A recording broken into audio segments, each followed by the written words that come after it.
अस्सलाम वालेकुम students, I hope कि आप सब खैरियत से होंगे। तो आज हम 10th क्लास का कंप्यूटर का जो लेक्चर है उसमें हम फर्स्ट चैप्टर पे ही हैं। तो फर्स्ट चैप्टर में हम देखते हैं कि उसके स्टार्ट में कुछ डेफिनेशंस थी, तो आज हम सिर्फ उस डेफिनेशंस के ऊपर फोकस करेंगे। और उसमें हमारे पास डैश चेकिंग फर्स्ट एक डेफिनेशन आ रही है हमारे पास।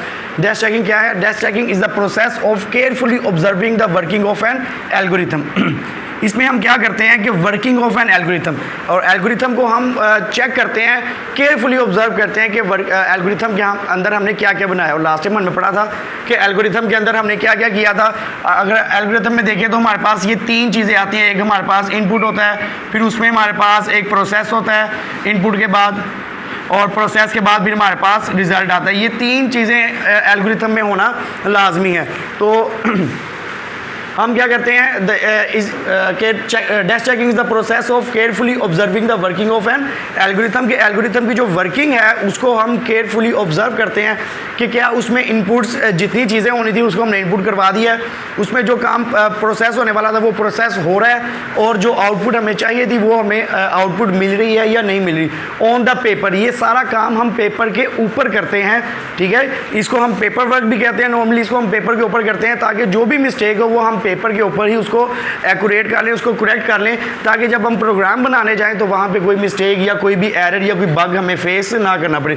For some test data, some test data का मतलब हमारे पास ये होता है कि हम अपनी तरफ से वैल्यूज़ को एंटर करेंगे, अपनी तरफ से डाटा एंटर करेंगे, उसको चेक करेंगे कि आया जो हमारे पास एल्गोरिथम आ रहा है वो अपनी वर्किंग सही तरह से कंप्लीट कर रहा है या नहीं कर रहा। जब वैल्यू चेंज हो रही है तो उसका आंसर भी उसके अकॉर्डिंगली चेंज हो रहा है या नहीं हो रहा है। Algorithm is provide a variable set of input for which output is examined. वो यही बात कह रहे हैं कि एल्गोरिथम में हम क्या करते हैं, जो भी हमने वेरिएबल्स लिए होते हैं इनपुट के लिए उसको हम चेक करते हैं कि आया कि जो उसका हमें आउटपुट मिलना चाहिए वो एक्यूरेट है या नहीं है। और ये पेज नंबर 2 के ऊपर आपके पास डेफिनेशन है। पेज नंबर 3 पे हमारे पास एक डेफिनेशन है सिंटैक्स की। सिंटैक्स हमारे पास क्या होता है, नॉर्मली सिंटैक्स कहते हैं किसी भी चीज़ को लिखने का तरीका क्या होता है। जिसमें हम उर्दू लिखने का एक तरीका है कि आपको अली बे आनी चाहिए, इंग्लिश लिखने का है कि आपको ABC वगैरह और आपको अल्फ़ाबेट्स जो होते हैं उनके स्पेलिंग वगैरह एक्यूरेट आने चाहिए। इसी तरह प्रोग्रामिंग लैंग्वेज जो हम इस्तेमाल करते हैं, हमारे पास डिफरेंट तरह की प्रोग्रामिंग लैंग्वेजेस हैं और हर एक को लिखने का डिफरेंट तरीके हैं। तो हम यहाँ पे क्या करते हैं, syntax use the grammatical rules of a programming language to write the program are refer to the syntax of the programming language. कि हम जिस लैंग्वेज में लिख रहे हैं वो लैंग्वेज एक तो हमें आनी चाहिए, और उसका अपने सिंटैक्स, उसको लिखने का तरीका, जो उसका एक लेआउट होता है, आपने उसको फॉलो करना है, देन ही आप उस लैंग्वेज में लिख सकेंगे। जैसे नॉर्मली हमारे पास C++, जावा, हर एक का लिखने का तरीका अलग होता है। कॉन्सेप्ट्स हमारे पास प्रोग्रामिंग के नॉर्मली वही होते हैं, लेकिन हर एक का लिखने का तरीका अलग अलग होता है। फिर उसके बाद हमारे पास पेज नंबर 3 पे एक डेफिनेशन है डिबगिंग की।